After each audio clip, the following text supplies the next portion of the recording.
We are in the 13th day of this war which was forced upon us, which we didn't want, which we have no choice but to win. Not because we seek revenge, but because we can't live like this. Last week I went to visit the people who were evacuated from Kfar Aza.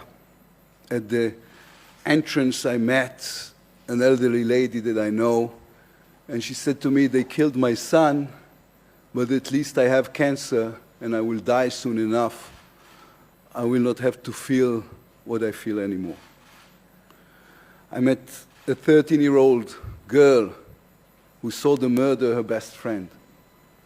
I met a father whose wife and 2 children were abducted, sits alone in an empty apartment.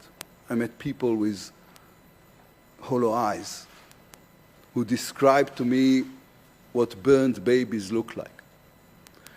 The terrorists abducted a particularly large number of young women. We are trying not to think why, but we can't. I want to remind you, the horrors of October the 7th has nothing to do with the Israeli-Palestinian conflict. The terrorists are not part of the struggle for a Palestinian state. Hamas don't care about that. Just like ISIS and Al-Qaeda, they don't want any agreement with anyone.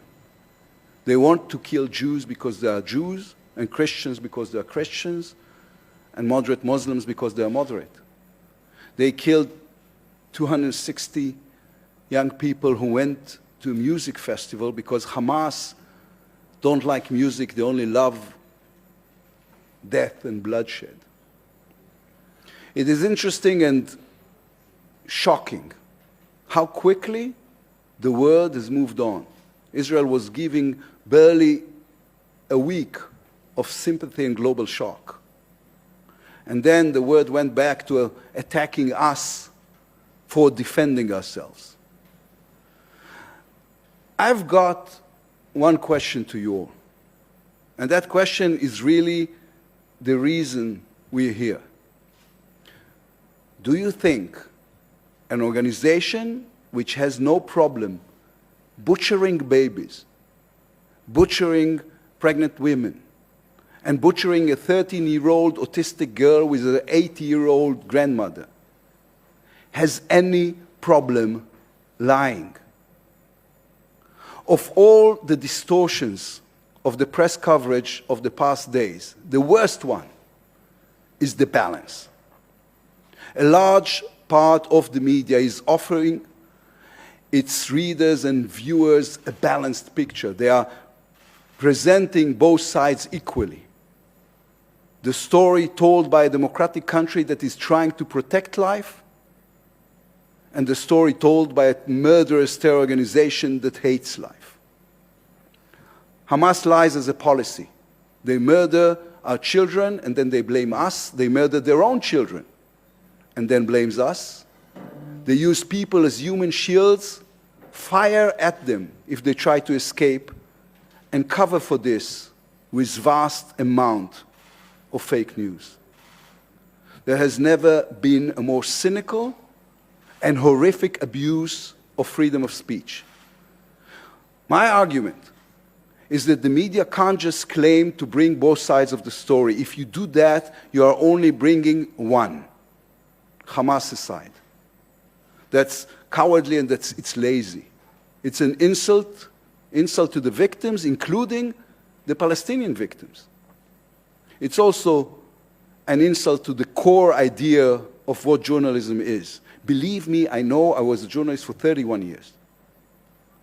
I have no problem with criticism of Israel. But when you know that one side lies and one side makes every effort to verify the facts, the least we can expect is that you don't give a never-ending platform to the lies. Be suspicious, be careful, give us a fair chance and enough time to check the facts. I know you are all horrified by what happened. I know you've seen horrific sights. I know you've told the stories of the victims. I know that none of you want to support Hamas's evil, but that's the result. What's happening here in the past days is nothing less than terrible. Israel is trying to defend itself. We can't live like this. We can't ask our children to live like this. If the international media is objective, it serves Hamas. If it just shows both sides, it serves Hamas. If it creates symmetry between sufferings without first checking who caused it, it serves Hamas.